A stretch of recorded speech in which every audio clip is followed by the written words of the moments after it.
Welcome to the Real News Network. I'm Jessica Devereaux in Baltimore, and welcome to this edition of the Wilkerson Report. Now joining us is Larry Wilkerson. He was the former chief of staff to Colin Powell and is an adjunct professor at William and Mary College. Thanks for being with us, Larry. Good to be here.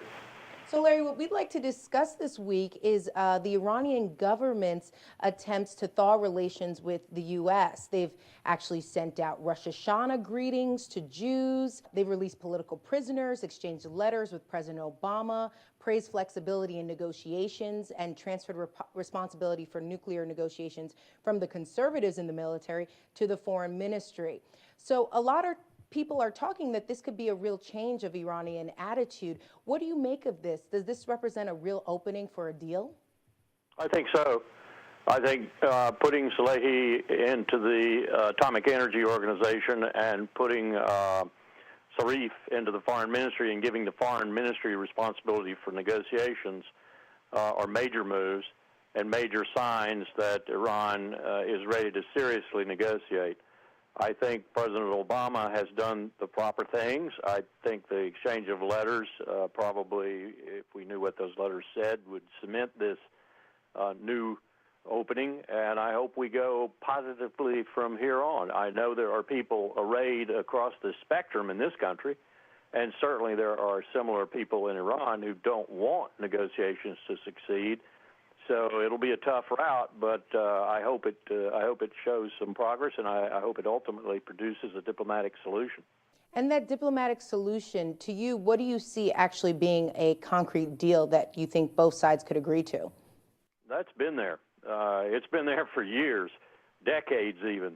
All Iran has to do is limit its enrichment to what would be normally done under a civilian program, under probably at the outset and for a couple of years, maybe 5, very rigorous inspection and immediate access to anywhere by the IAEA until Iran has substantiated to the international community that its program is purely civilian, in exchange for substantial sanctions relief. The outlines of a deal, indeed the specifics of a deal, have been there for some time. And who would be opposed to a deal like that, and why? First and foremost, Prime Minister Netanyahu and his extremely right-wing government in Tel Aviv. If you've seen what they've laid down as their deal parameters, if you will, it leads off with no enrichment at all. That is to say, they do not want any nuclear program whatsoever in Iran.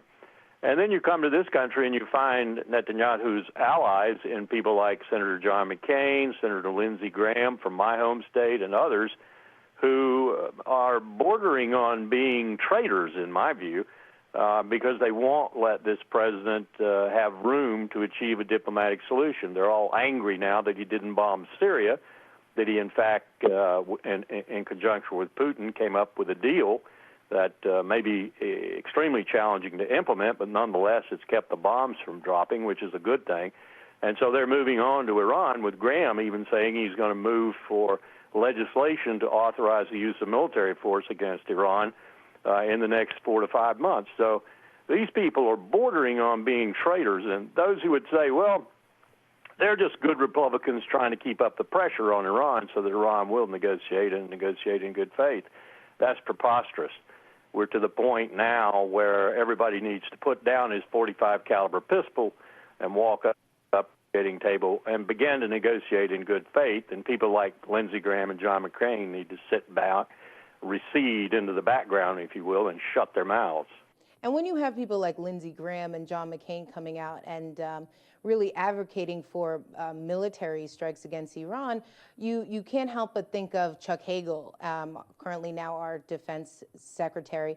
But during his confirmation hearing, you heard a lot of his about his remarks in the past about how the GOP and Congress actually really is under the intimidation, or being intimidated, I should say, by AIPAC and other lobbying groups there on the Hill who are very pro-Israeli politics and things of that nature. Do you feel like them coming out with these types of remarks and proposed legislation is just really feeding to that whole argument? Absolutely. when Chuck Hagel was being asked by Senator Graham during his confirmation hearing to cite one time that Israel had been influential on U.S. policy, all Senator Hagel had to say was, "You now, Mr. Graham." That's all he had to say.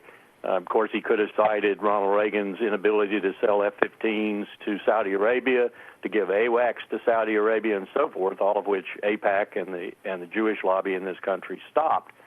So Israel has an enormous impact on U.S. foreign policy, but it's beginning to be so detrimental to U.S. foreign and security policy that people like John McCain and Lindsey Graham, with their hands out to the Jewish lobby for more donations to their PACs and so forth, just simply need to shut up and go back into the dark shadows from whence they emerged.